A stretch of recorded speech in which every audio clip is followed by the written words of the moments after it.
Esta presentación va sobre la unidad 4, búsqueda en espacios métricos e índices basados en grafos.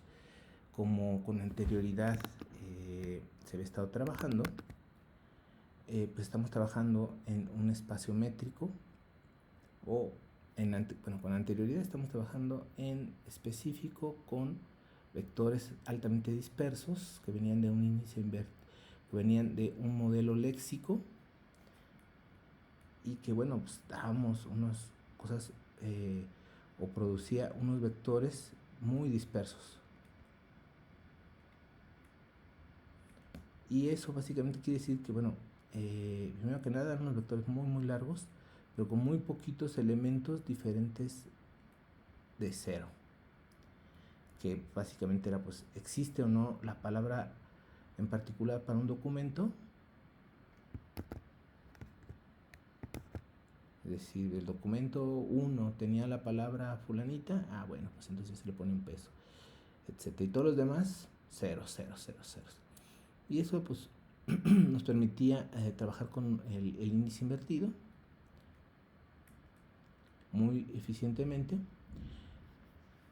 Ahora, cuando los vectores que trabajamos no son así, es decir, que no son muy dispersos, siguen siendo de muy alta dimensión, de algunos cientos de dimensiones, tal vez 1000, 2000, pero estos, son muy grandes. Pues entonces cabe la necesidad de utilizar otras estructuras que utilizan otro tipo de framework, y para eso está, pues, la búsqueda en espacios métricos, donde tenemos un conjunto de datos, un universo posible también, y una distancia. Y este pues es un vector relativamente más pequeño que este, pero sigue siendo grande, como les comentaba, donde casi todos los elementos van a ser diferentes de ceros.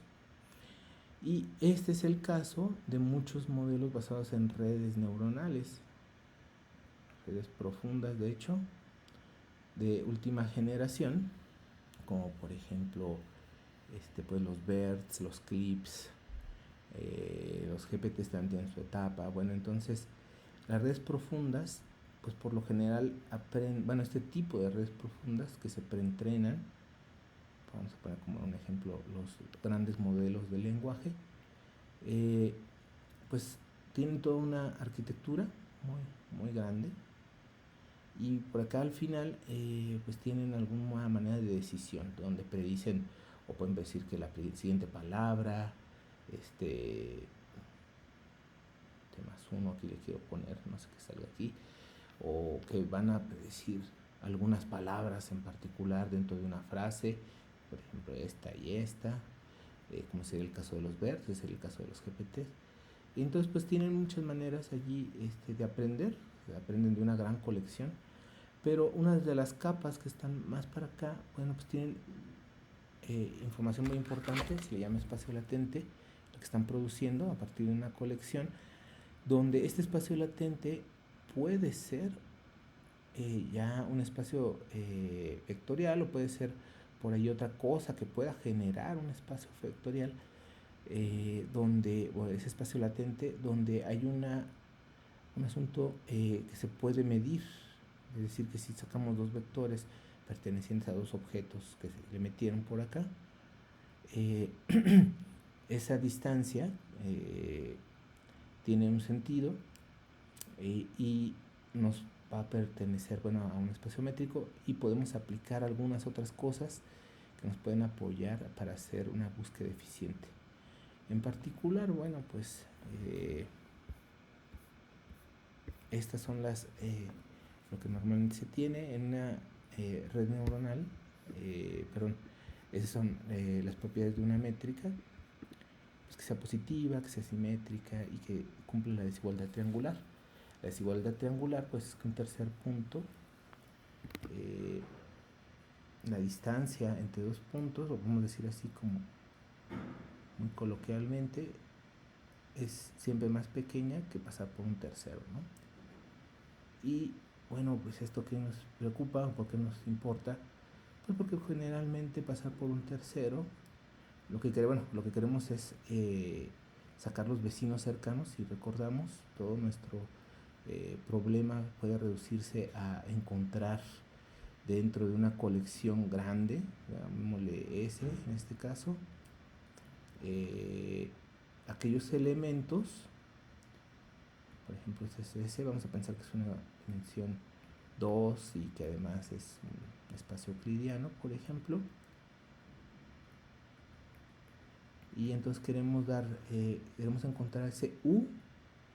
Bueno, primero que nada tenemos una consulta, vamos a poner en rojito, y queremos encontrar ese U tal que la distancia de U a Q pues es la menor en todo S.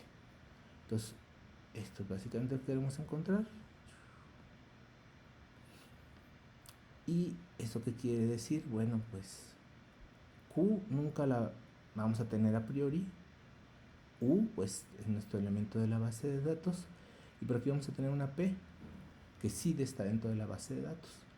Entonces mucho de lo que queremos hacer es encontrar reglas que nos permitan, conociendo esta P, saber o estimar esta distancia de U a Q. Es decir, cada vez que nos hagan una pregunta, que es la Q, utilizando P's, saber cuáles son los posibles U's que pueden hacer match. Entonces, ¿por qué? Pues porque los P's y las U's son parte de la base de datos y lo podemos preprocesar. Entonces, sale una estructura de datos, ahora sí, que es un índice que nos permite hacer eso, es decir, filtrar una serie de candidatos que pueden ser parte de nuestra respuesta. Y eso pues, se hace con la desigualdad del triángulo. Ahora, cuando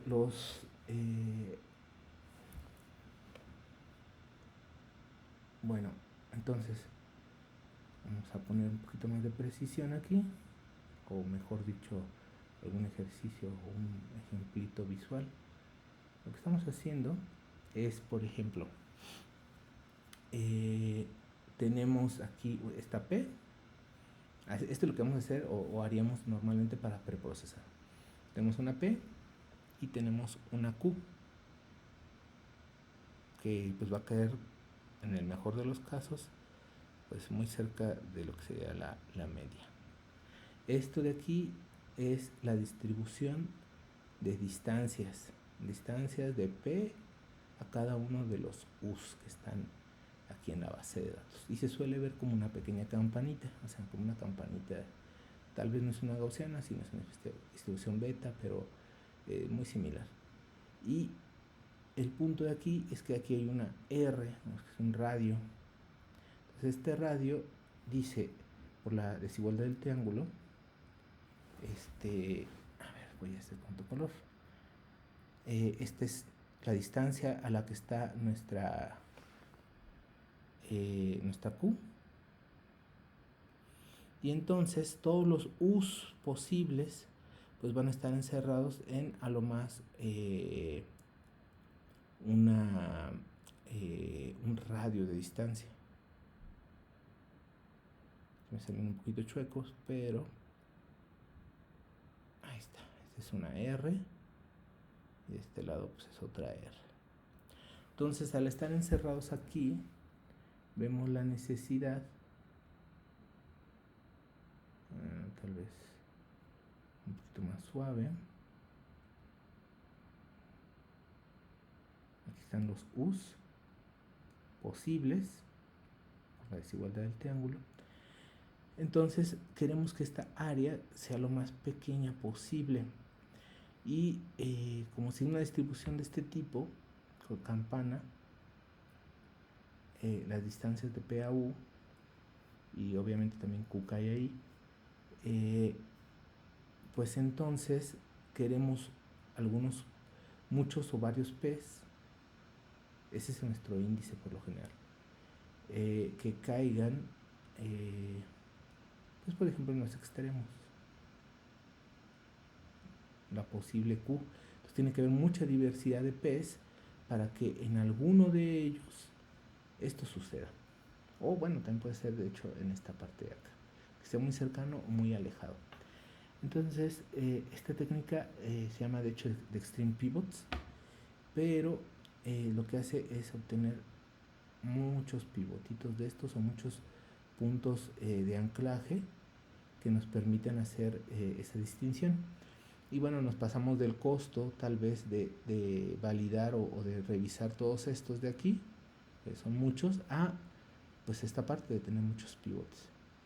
El problema es que con la maldición de la dimensión, que es un problema que sucede en altas dimensiones, pues estas no se ven tan bonitas, estas campanitas, y es que se empiezan a alejar mucho del origen, y además conforme sube la dimensión, bueno, pues pasan dos cosas. Una es que se mueve la media hacia la derecha, es decir, que se hace grande, y otra, perdón, es que la desviación estándar, la varianza, se va reduciendo y entonces se va haciendo muy compactito. Y entonces, en este esquema, pues la mayoría de los elementos caen alrededor de la media, aquí estaría nuestra Q, y entonces nuestra R seguiría siendo pues muy, no descartaría nada. Y a eso se le añade de que las distancias mínimas suelen ser grandes, entonces la Q no es diferente, la R no es diferente, y entonces esto se va a cubrir la mayoría del conjunto de datos, ¿no? Entonces esto haría que tengamos que revisar la mayoría de los datos, aún así, si este número se hace muy grande. Y de hecho se hace tan grande en el extremo a que tenemos que es necesario tener tantos P's como la base de datos, y eso pues ya es una cosa que no tiene sentido. Si tiene sentido siempre y cuando el esquema tiene sentido siempre y cuando pues esto pues sea menor que hacer una búsqueda exhaustiva. La búsqueda exhaustiva pues es, como ya lo comentamos, agarrar, bueno, en otros videos, que sería agarrar toda la base de datos, esta base de datos, y evaluar uno por uno.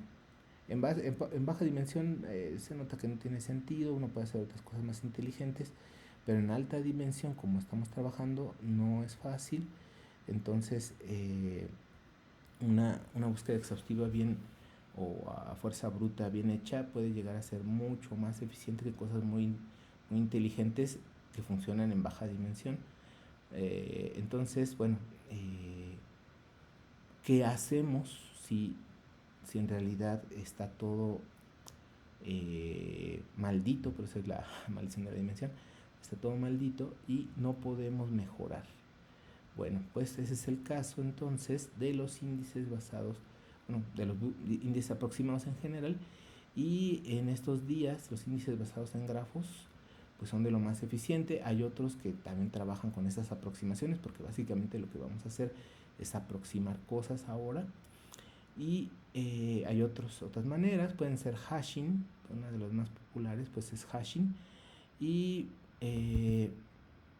por ejemplo, hashing, el hashing que se utiliza para este tipo de cosas no son los hashes que se utilizan para otras tareas como diccionarios que van construyendo un sistemita, sino que son hashes sensibles a la localidad, locality sensitive hashing, y que básicamente lo que hacen es una función que mapea un vectorzote a un numerito, y entonces es como si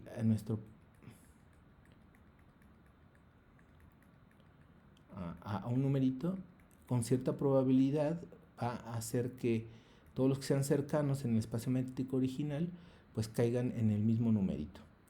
Sería muy similar a, por ejemplo, hacer una partición de este tipo. Y bueno, pues vamos a tener un montón de colisiones que son deseables y otras que no, porque también, bueno, tenemos una cierta probabilidad de que cosas que no son entren dentro de nuestro hash, es decir, nuestro mapeo a este numerito.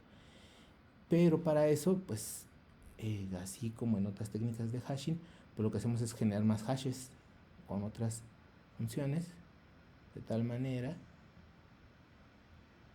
que si cumplen, por ejemplo, 2, bueno, pues ya está más fácil ya realmente los que están, por ejemplo, en esta celdita, en este numerito que sería la intersección de dos números, es decir, de este hash 1, bueno, vamos a ponerle este hash, pues sí le voy a poner un 1 así tal cual, y este que sería vamos a ponerle un 10, como ya son uno que tiene aquí y otro por acá, que tenga los dos es muy poco probable, y eso si le vamos aumentando más y más, bueno, tal vez debía haber hecho con otro color, pero la idea ya es un poquito más clara, y es que vamos particionando el espacio de maneras uniformes, o tal vez a veces no tan uniformes, sino dadas por los datos, sobre todo cuando se aprende la función LSH con técnicas de aprendizaje, y pues vamos haciendo que cada vez sea más preciso. Para eso, bueno, pues las técnicas basadas en LSH, pues necesitamos tener algún conocimiento del problema. Por lo general, también pues depende de qué tan complicado esté el problema, del tamaño de la dimensionalidad, de la calidad, pues también sucede lo mismo que anteriormente. Bueno, de entrada, pues suelen tener una calidad muy baja, de hecho una calidad pobre, pero suelen ser muy veloces porque esto nos puede producir un índice invertido, ya que estamos sacando numeritos, y hacer los proofs pues es relativamente sencillo. Entonces se puede implementar de manera eficiente, pero no es muy adecuado, digamos, cuando queremos cosas de calidad. En términos de recall, por ejemplo, que estuvimos trabajando en unidades anteriores. Y también cuando queremos mucha calidad, bueno, pues tenemos que subir un montón este tipo de particiones de funciones hash. Y entonces suelen ser cosas así muy sencillitas, pero que en conjunto nos dan muy buenos resultados, pero desgraciadamente necesitamos muchísimos después, y tenemos el asunto ahí de nueva cuenta si hacemos una unión, una intersección, es decir, de estas particiones, y pues el costo sube básicamente. Si es una intersección, bueno, vamos a tener resultados pobres. Si es una unión, pues vamos a tener buenos resultados, pero va a ser muy costoso de nueva cuenta. Entonces, pues básicamente en el extremo de nueva cuenta, pues no se puede utilizar muy bien, bueno, dependiendo. Para cosas que se requieren mucha velocidad son muy buenos, si se requiere mucha calidad, pues suelen ser muy costosos de nueva cuenta por este tipo de problemas que se tienen que resolver, muchas particiones, muchas funciones hash, etc. Y bueno, hay otras cosas como cuantización vectorial, PQ le llaman, Product Quantization, y que no es otra cosa más que tratar de poner este espacito métrico de nueva cuenta. Son ejemplos muy sencillos que tal vez uno a veces cree que en baja dimensión lo que resuelve funciona en alta, pero a veces es contraintuitivo. Bueno, en este caso tal vez no, y es simplemente poner o determinar algunos, de hecho hay varias maneras, y es determinar algunos vectores prototípicos y poner el resto de la base de datos con respecto a esos vectores prototípicos. Esos vectores prototípicos pueden ser el resultado de, por ejemplo, un k-means, un agrupamiento. Aquí sería contar y entonces poder decir, por ejemplo, el vector fulanito, en vez de poner 100 dimensiones o 200, 300 dimensiones, pues lo representamos con este vector prototípico y una pequeña diferencia, que sería y entonces ahora sí, y a veces podemos incluso ignorar parte de la diferencia, tal manera que ya no es exacto, pero es muy chiquitito. O podemos decir, bueno, con respecto a y tal vez con y tal vez por ahí una pequeña diferencia al centroide, cosas así. Y de hecho, hay otras variantes. Por ejemplo, tenemos nuestro vector SOTE gigante y lo partimos en algunos pedazos por ejemplo, podemos decir en 8, y cada uno de estos pues forman un espacito similar a este, que se puede cuantizar por separado y poner que, bueno, este segmento tiene, es el vector prototípico fulanito con una diferencia, o ignorarlo incluso, y aquí este es el vector prototípico de otro con otra diferencia. Les digo, también podemos ignorar esto, y de esta manera en lugar de tener, por ejemplo, un solo vector prototípico, tenemos muchos para un vector, pero de sus partes más pequeñas. Y bueno, ya si se fijan, ya esto no sirve para cualquier métrica, sino tiene que ser un espacio vectorial muy específico. Incluso, bueno, no funciona, aunque se puede adaptar pues para cualquier métrica tampoco, aunque funcione para grafos, perdón, para vectores.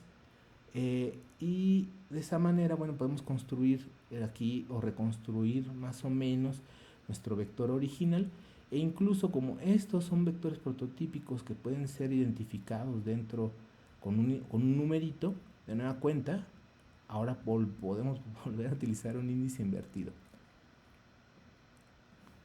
Entonces, ahora lo podemos implementar de manera muy eficiente, ¿no? Entonces, si se fijan, el índice invertido, bueno, pues anda en varios lugares, en Product Quantization, en LSH, LSH, pues siguen funcionando. Estos que tienen de bueno, pues que dependiendo que cómo lo hagamos, podemos obtener representaciones muy pequeñas en memoria y podemos meter muchísimos datos. De nueva cuenta, la precisión no es precisamente su fuerte. Hay algunos muy buenos, de hecho, pero no están diseñados para eso, sino están diseñados para ser pequeños y también, rápidos. Y ahora, pues vamos a ver un índice basado en una gráfica. Bueno, pues hay bastantes. Por aquí se hace una pequeña lista de algunos de ellos. Entonces, bueno, es la búsqueda aproximada. Y por ahí todo nace a partir de uno que se llama Navigable Small World del 2014. Y está chistosón este algoritmo. De hecho, ese da paso a otro que se llama HSNW. Yo no estoy muy seguro si por aquí, creo que es este.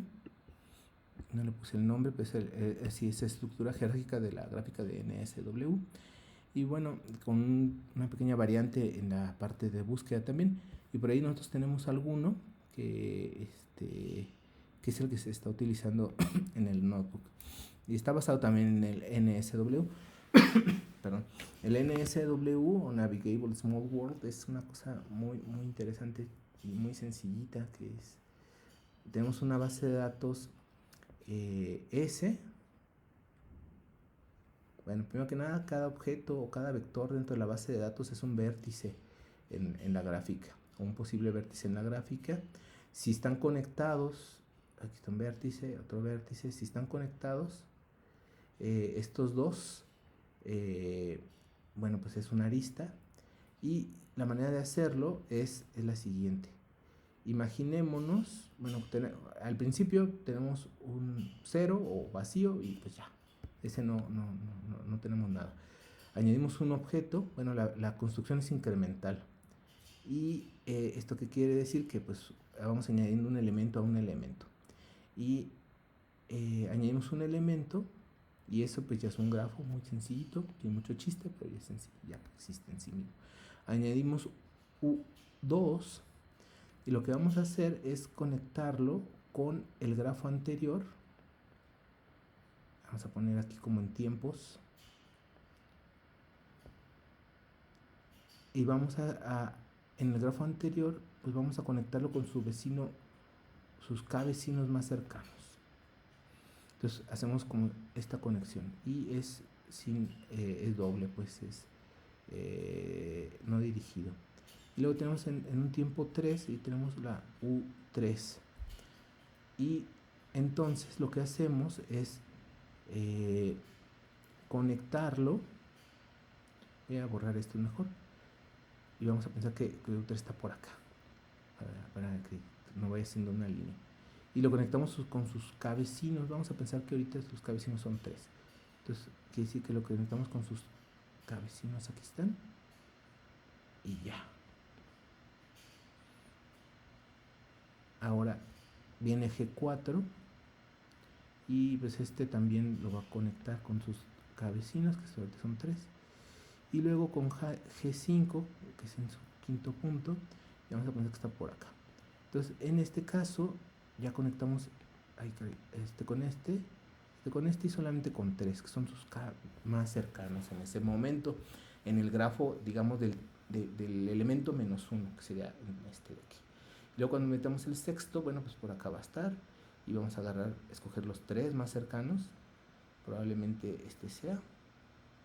Y se fijan, estamos creando ya una gráfica. Ahora, una cosa interesante en este NSW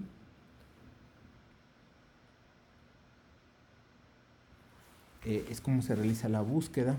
Y la búsqueda es muy sencilla, es greedy, o sea, es voraz, así, muy a lo tonto, digámoslo así. Para buscar cuáles son los cabecinos de nos paramos en cualquier lugar y tratamos de llegar o de recorrer la gráfica así como esté. Aquí nos paramos, es un aleatorio y buscamos en su vecindad, que son los que están conectados, y nos vamos por los que, bueno, primero que nada evaluamos todos estos y vamos por dando una cola de prioridad los que están más cercanos a nuestro objetivo, que es esta consulta.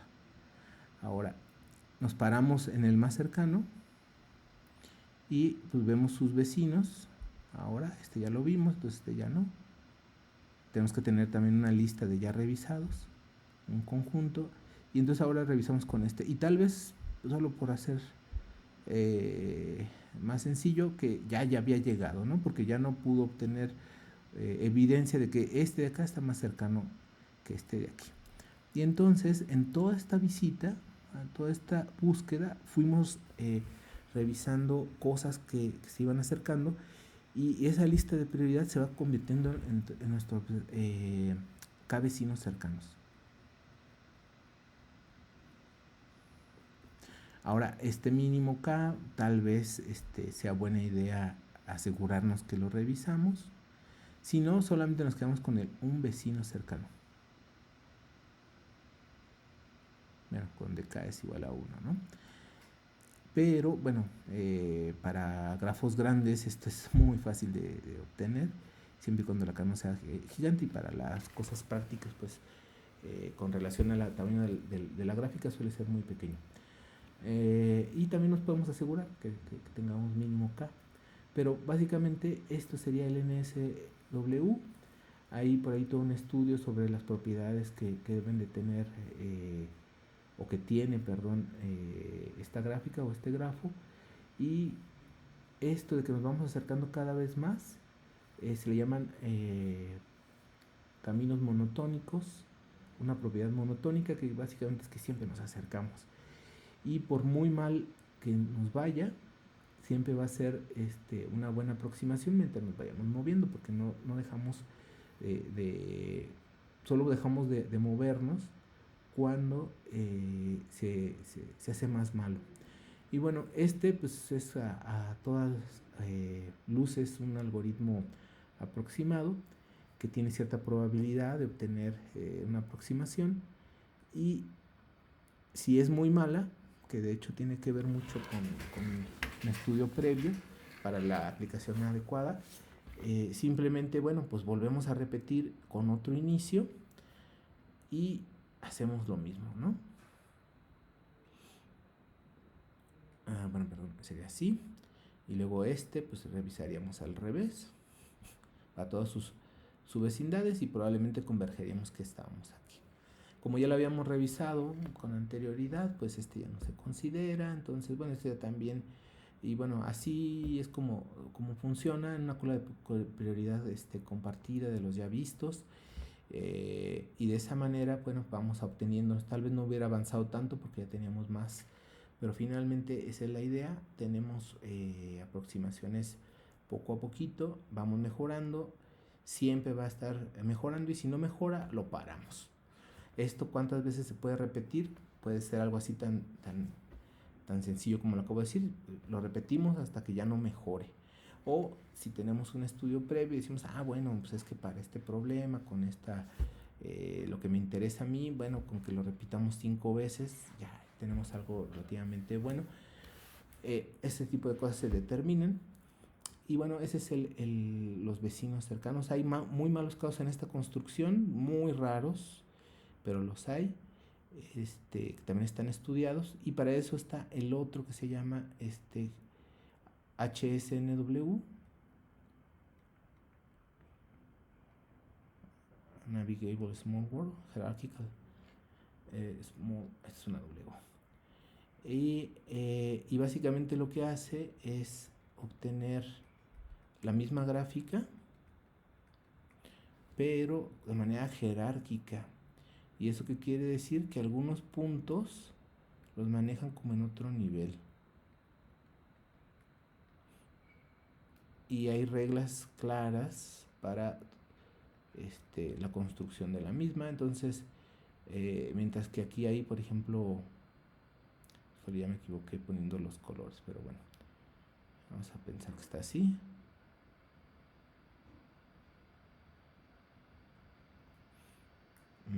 Aquí hay otro grafo.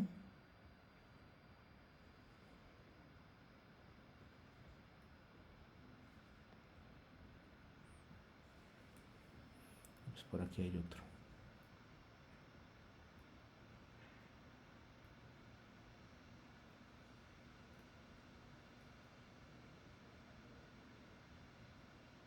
Y el de abajo pues suele ser el más grande, y nos va conectando con algunos puntos de este lado, de tal manera que se hace muy veloz.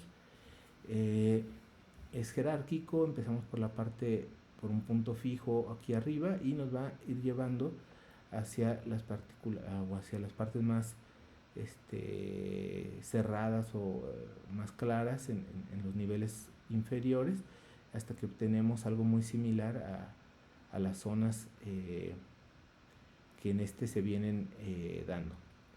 Entonces, pues es muchísimo más eficiente. Además le meten mucha parte de ingeniería. Es muy buena la implementación. Se llama HNSW-Lib. También está el NS-Lib o Notmetric. Bueno, yo se los pongo por ahí. También está de hecho implementado en el FAIS, pero si lo van a utilizar, usen el de HSNW-Lib. Y en particular tiene muchos mejores tiempos. De hecho, está muy bien que pero pues tiene una estructura relativamente compleja en la parte de jerárquica, ¿no? Y bueno, para distancias complicadas, o bueno, no previstas por los desarrolladores y que le invirtieron muchísimo tiempo en su optimización, no es tan bueno. Y bueno, y por acá está uno que tenemos nosotros, que es un NSW o algo muy similar a un NSW, con algunas reglas diferentes. Está en Similarity Search y se llama Search Graph. O también le ponemos en algunos lugares ABS, que es Auto-Tune Beam Search. Y es porque está basado en un algoritmo de búsqueda en específico que se llama Beam Search, mientras que los demás son otro tipo de algoritmo, y está autotuneado. Entonces, aquí en este tipo de cosas uno tiene que, en este tipo de implementaciones o de algoritmos, uno tiene que determinar los hiperparámetros, los cuales suelen ser, por ejemplo, de qué tamaño es la vecindad, o cuántos elementos tengo que recuperar en cada estaca para ir construyendo el grafo, cosas así. Y en nuestra implementación se autotunean, entonces uno pues da hiperparámetros también, pero de más alto nivel, y que suelen ser funcionales para casi cualquier cosa. Y bueno, y básicamente lo que hace es algo similar, nada más autotuneando de qué tamaño. Bueno, primero que nada, la vecindad no es autotuneada como tal, sino se le deja a un algoritmo que se llama, bueno, HSP, o Half Space Partitioning, y que básicamente lo que hace es como, en vez de determinar una K, es, bueno, dada una K grande o relativamente grande, escoger entre ellos cuáles son los que serían indispensables. Entonces ya diría, este no. Y entonces, en lugar de agarrar, digamos, 10, que era lo que le habíamos dicho nosotros, pues se quedó con 3, ¿no? Por decir una cosa.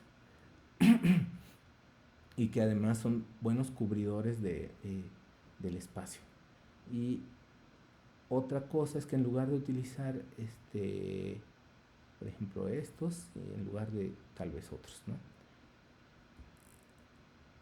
Y así para todos, obviamente. Otra cosa es que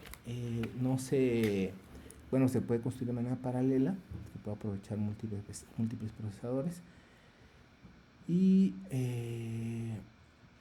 en lugar de utilizar una jerarquía para evitar malos problemas que tiene el NSW, y además para hacerlo más eficiente, acá tenemos un muestreo con ciertas capacidades o características, mejor dicho, que lo hacen pues relativamente pequeño y efectivo, y solamente pues es un muestreo que no lleva a cabo una serie de reglas que llevar para poder hacer la gráfica jerárquica. Entonces, o sea, sí son dos niveles, porque hay una gráfica y es el sampleo, pero el sampleo no tiene no tiene mucha complicación. Y por último, pues está esta parte que le decimos Beam Search, y es que, bueno, pues es un algoritmo de búsqueda basado en poblaciones, y básicamente lo que hace es autotunearse para obtener una calidad esperada.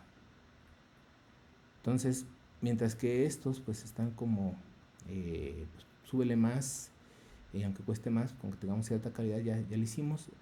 En este caso, y se tiene que reconstruir algunas cosas, parámetros también son en la parte de búsqueda, pero la construcción pues sí es todo un asunto y impacta incluso.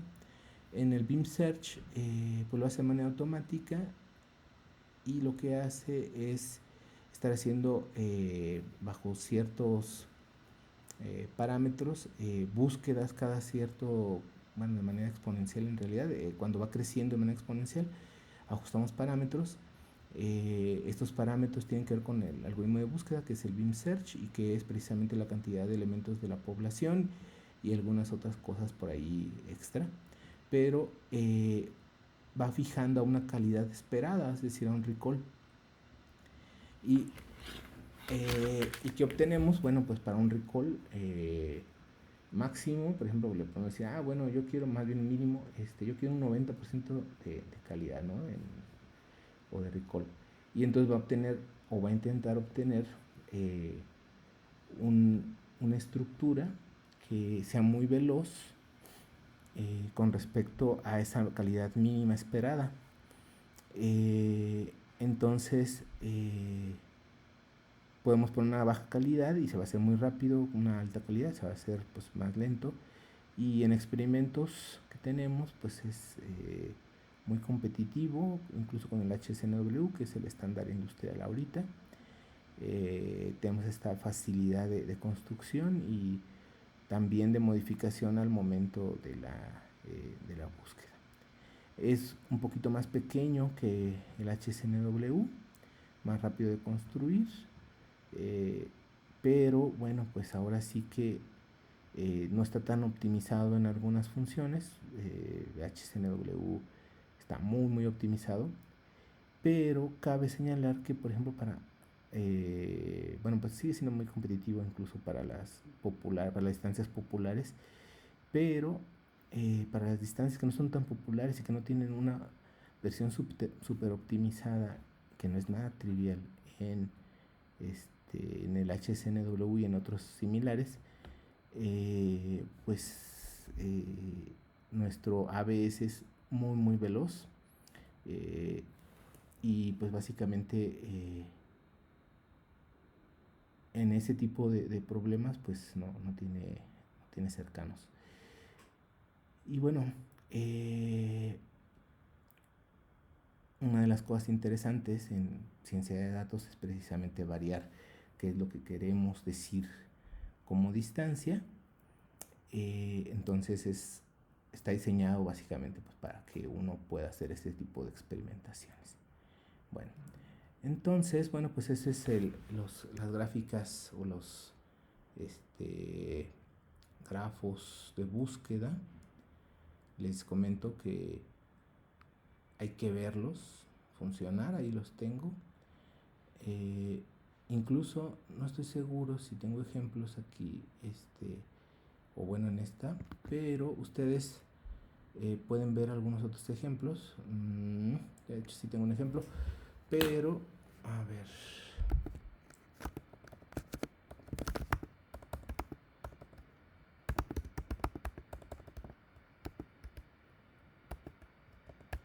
github.io.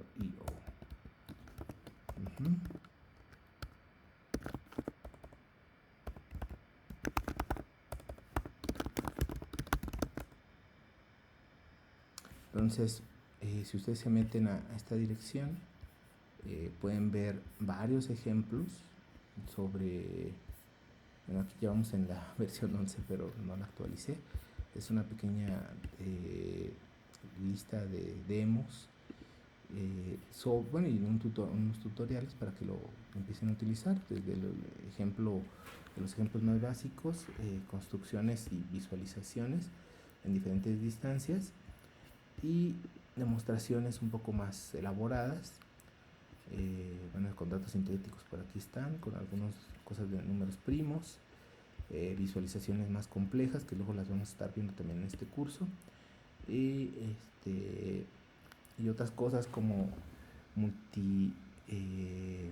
multimodales, que serían problemas de visión y lenguaje en particular. Y pues están así muy sencillitos. Bueno, hay con algunas citas por ahí, cómo se utiliza, cómo se bajan los datos, y pues son demos así muy sencillos donde uno hace preguntas y se ven pues imágenes muy similares, ¿no? Imágenes similares. El WIT, en particular, son con vectores. La base de datos se llama WIT, que es algo así como Wikipedia Image Text Database, y los embeddings son embeddings de clip de OpenAI. Entonces pueden estarlo viendo. Les digo, hay muchas más, desde tweets, Wiktionary, el NIST, que bueno, ahorita lo tengo un poco más elaborado ahora, en Glob, que son vocabularios semánticos, y bueno, hay algunas más. Ustedes pueden revisar ya esta parte, es algo muy sencillo, es un ejemplo, y pues es todo lo que se requiere, son lo necesario para plotear la biblioteca en sí, y para hacer algunas operaciones extra. Vamos a utilizar el FashionNIST, que está dentro de ML Datasets. Entonces no es nada otra cosa más que bajarlo.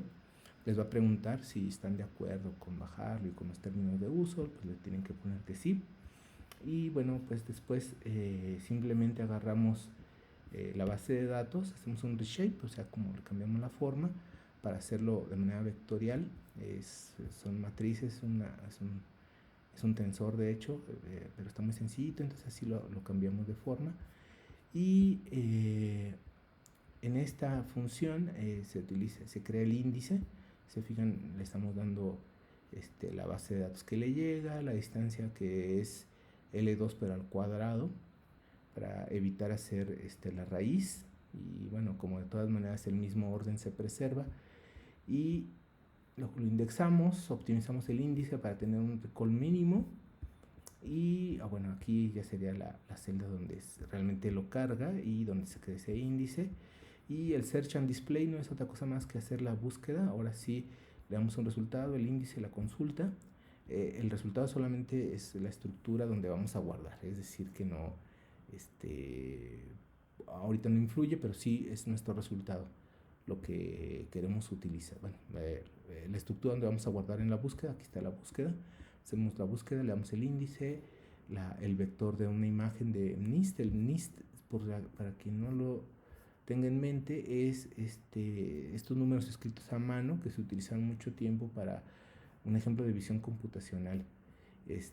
Son imagencitas de 28 por 28 en escala de grises. Entonces, básicamente es eso. Si se fijan, no estamos haciendo ningún preprocesamiento interesante, solo es agarrar la imagen tal cual y mandarla al índice. Y pues esta parte de aquí nada más es como un tratamiento muy sencillo para que se vea. El HCAD, lo que vamos a hacer es crear una imagen SOTA y bueno, vamos a correrlo tal vez. Bueno, pues ahorita a ver si, a ver cuánto tarda en cargar la base de datos. Espero que no mucho.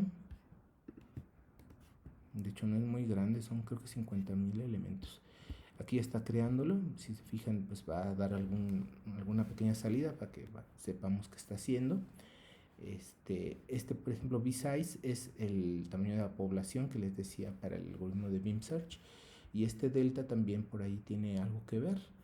Y un límite, por ejemplo, generalmente va a estar haciendo como 618 evaluaciones de distancia, o 510, bueno, este está más pequeño, y probablemente va a andar cerca de las 1000 cuando ya estemos haciendo con 50,000. Si se fijan, bueno, aquí creo que saqué varios del 1 al 7. Agarro uno de manera aleatoria y pues lo que salga lo pongo invertido para que se vea claro que es esta parte de aquí, y después simplemente concateno todas las imágenes en horizontal. Y pues aquí están pantaloncitos y todos son pantaloncitos. Esto un vestido y todos son vestidos. Será un suéter y todos son suéteres, y zapatos muy similares, etcétera. Entonces, bueno, pues ahí ese es el tipo de cosas.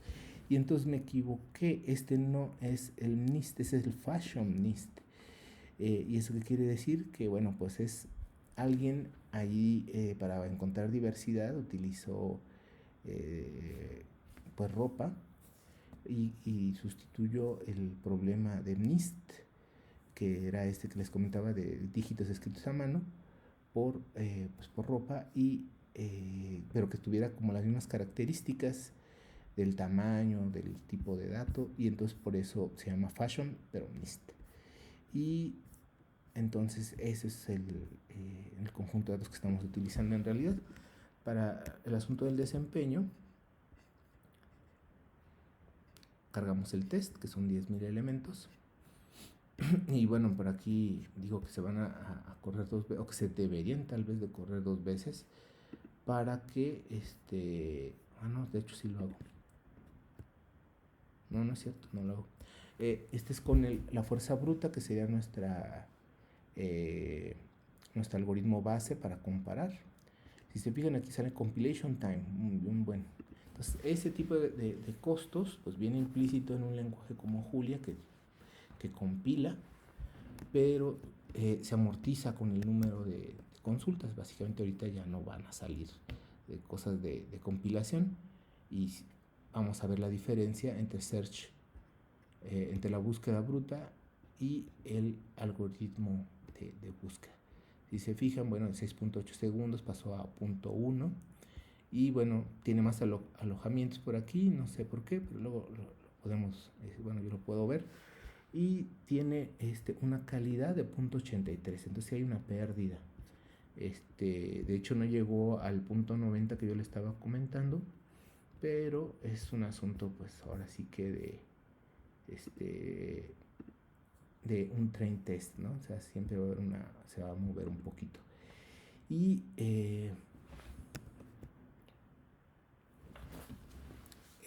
este tipo de cosas pues siempre se pueden ajustar de otra manera, mejorar. Por ejemplo, construyéndolo no como pues, tal vez que cree algo para algo genérico, sino en específico para lo que queremos, que sería pedirle que desde la construcción lo haga y no solamente bajo la optimización. Ahora, este es entre fuerza bruta e índices, pero un conjunto del test, de hecho. El test de la base de datos de Fashionist. Y de aquí sería todos los vecinos cercanos, es decir, que se estaría construyendo una gráfica de todos los vecinos, o bueno, estaríamos calculando todos los vecinos de la misma base de datos. Y si se fijan, bueno, primero que nada, pues esta es la primera corrida, que tiene sentido que solo se quedara así, si es un all KNN. Si se fijan, estamos haciendo un 38% de compilation time, lo cual es alto. Y acá en brute force pues es relativamente pequeño, ¿no? Entonces, pero ya se ve ahí la diferencia de 30 segundos casi a menos de un segundo. Vamos a correrlo de nuevo, solamente para quitar el compilation time. Que en una base de datos más grande, pues esa no, ni siquiera se notaría. Y bueno, sí se notaría, pero sería un porcentaje muy, muy pequeño, que era el 30%. Cuando uno lo pone en un servicio de búsqueda, pues eso se queda semanas o meses trabajando, entonces perder unos segunditos o décimas de segundo no tiene sentido, no tenemos que medirlo como en este caso. Y entonces aquí pasó, ahora sí, de casi 30 segundos a 25, sería el brute force, y el all KNN con índice pasó, creo que de 0.80, bueno, de menos de un segundo, poquitito menos de un segundo, a pues menos de la mitad de un segundo, ¿no? Entonces ya se empiezan a ver las ventajas, y si hay una pérdida, pues sí, es esa parte de lo que estamos comentando que es necesario, es una aproximación. Y ahora sí, pues hace falta controlar, si uno quiere más calidad, pues qué es lo que tienes que hacer. Y bueno, pues hay otras opciones. Y bueno, las actividades, pues ustedes las revisan, pero bueno, pues básicamente si usan Julia, pues pueden utilizar este notebook. Si no, pues para eso está en Python, puedes revisar FAIS, también puedes utilizar HNSW, también en el FAIS está, y está muy fácil de utilizar, entonces es una buena opción. Y bueno, les pido algunos ejercicios, pueden hacerla y ver cómo les resulta comparándolo con lo demás.